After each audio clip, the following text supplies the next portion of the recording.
Status in armed conflicts. An individual's status is incredibly important in an armed conflict. It determines who and what may be targeted and who and what may not be targeted, and the protections they are to be afforded under the laws of war. In international armed conflicts, we have civilians and we have combatants. There are different rights or duties for persons falling within these categories.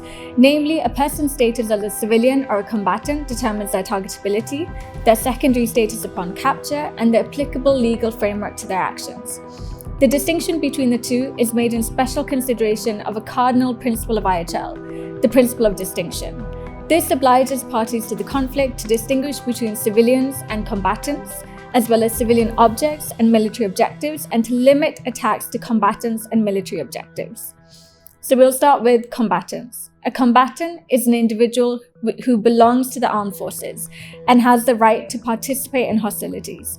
Combatants are lawful military targets, and as per Article 4 of the Third Geneva Convention, they must follow the conditions of operating under a responsible command, they must wear a fixed distinctive sign, carry arms openly, and respect international humanitarian law.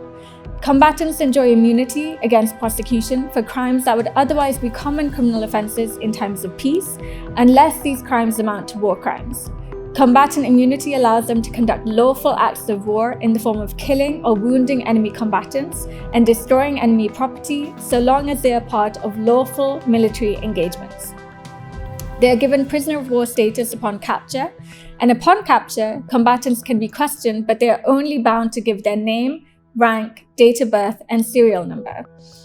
The Third Geneva Convention provides comprehensive protections for POWs regarding their treatment during detention. Moving on now to civilians, the other category. Civilians, as per the principle of distinction, are entitled to protection from the dangers arising from military operations and must not be made the object of attack. They are defined negatively as all those not belonging to the category of combatants.